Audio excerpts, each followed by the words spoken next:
For the nice brief introduction, and thanks very much, of course, to Worldwide Wednesday for the invitation to come here and speak on the anniversary of the Maastricht Treaty. But I actually found preparing for this particular talk a much more difficult task than I expected it to be, because really the job of every constitutional lawyer, and probably the job of every active citizen, is meant to be to interrogate and criticise the people who exercise public power on our behalf and over us. And so it's the job of every EU constitutional lawyer, indeed every EU citizen, to interrogate and criticise the European Union as well. And I suppose in that sense, I'd like us all to be Eurosceptics in the sense that no public organisation is so perfect that it's beyond reproach, beyond criticism, beyond scrutiny.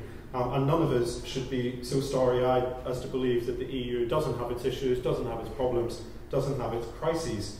But of course, that sort of necessary, healthy, positive Euroscepticism is an entire universe away from what we see rampant in the UK these days, where so many of our political leaders and indeed our fellow citizens have substituted rational scepticism for dishonest and bigoted Europhobia. They don't actually care what the EU does, they don't actually care what the EU achieves, they don't even care about the mistakes the EU actually makes, they just hate it.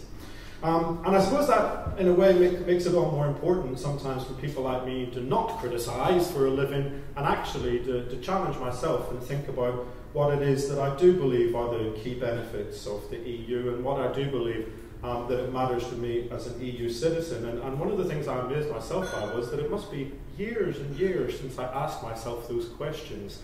That shows you the type of job that I do. So, I've got 5 key reasons for supporting the principle of European integration. Each of them are closely interrelated to each other, but all of them culminate in one overarching idea, which I'll keep you in suspense about until the end.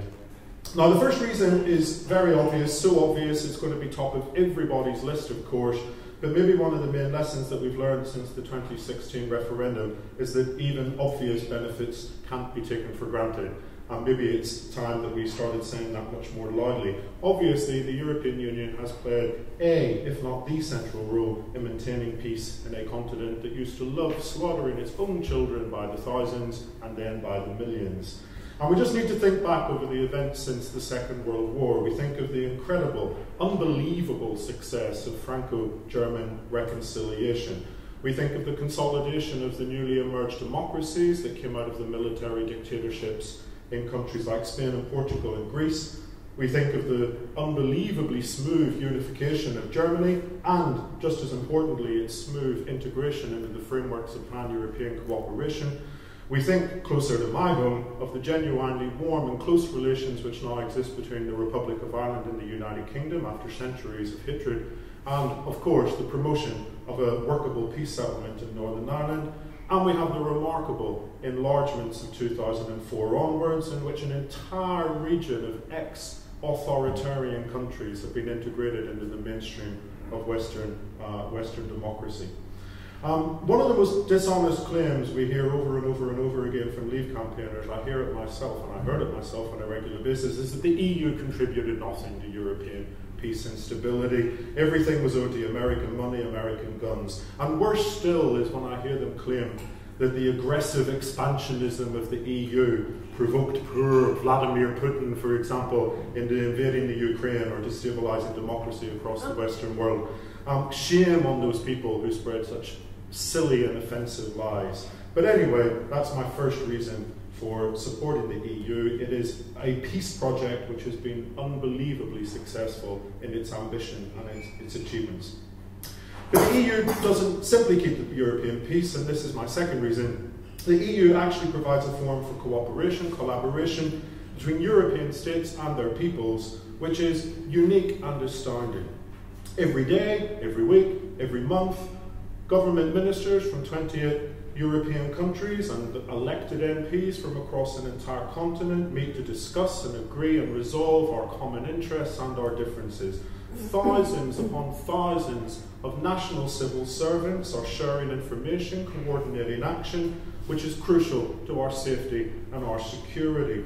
Thousands of scientists and researchers across Europe are collaborating on projects that will improve our health, our well-being, that will increase our capacity to solve pressing economic and social challenges. And of course, millions of individuals are taking the opportunities of travel, of study, of work, of retirement in other countries and cultures.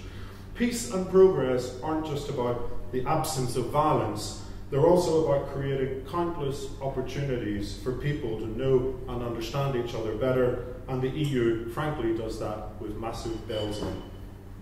Third reason, all of that member state cooperation, collaboration isn't just random or arbitrary. It's highly organised, it's carefully directed, not least towards addressing the challenges that for me as a European lawyer really lie at the heart of the EU's activities. Cross-border problems to which individual states simply cannot provide an effective solution. They can only be achieved through collective action. So, how do we manage cross-border trade so as to increase our economic prosperity but still safeguard against social dumping and the deregulation of basic social standards?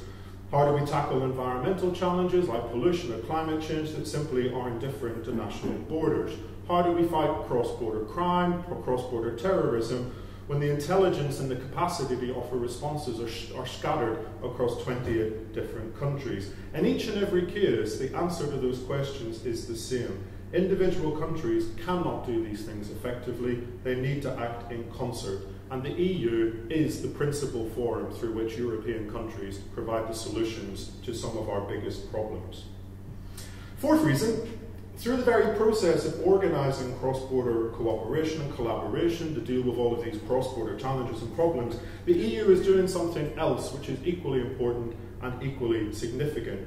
It discovers, it articulates, it defends, and it promotes a distinct and identifiable body of European values. They're the values that represent the particular civilization that we've built together over long centuries and that the vast majority of Europeans can subscribe to as their own. Now, of course, the right-wing Leave campaigners love to screech about the EU being a socialist conspiracy to destroy capitalism. Their little left-wing poodle allies love to screech about the EU being a capitalist conspiracy to destroy socialism. They have no interest in the truth. But what is it that the EU is really trying to articulate and represent? A social market economy that promotes, rewards competition, but also seeks to constrain and control its more unjust and destructive tendencies. A strong commitment to the protection of workers and the protection of the environment, as well as to social solidarity and the fundamental principle that the state has responsibilities towards its most vulnerable people. A political model based on liberal democracy, whereby those who exercise public power should be representative and accountable, but equally minorities should be protected from a tyranny of the majority, and all of us have certain fundamental rights and liberties that need to be protected by robust, independent and impartial courts. Now, as Emmanuel Macron has said very eloquently, you can find bits of those things in different parts of the world, but it's only in Europe that you find them together in the particular combination that we have created for ourselves. And the vast majority of Europeans can recognise and take pride in those basic values. It doesn't mean that we stop being national citizens and we have to stop being proud of our national institutions and our identity. And of course it doesn't mean that there isn't room for debate, contestation, criticism of the sort that people like me do for a living. But that's precisely what the EU is about.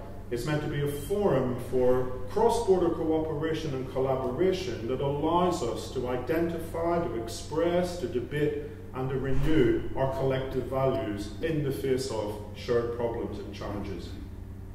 Fifth reason then, in doing all of this, the EU hasn't stolen away the sovereignty of its member states, as Leave campaigners constantly claim. Each member of the EU remains a sovereign state under international law and within its own constitutional order.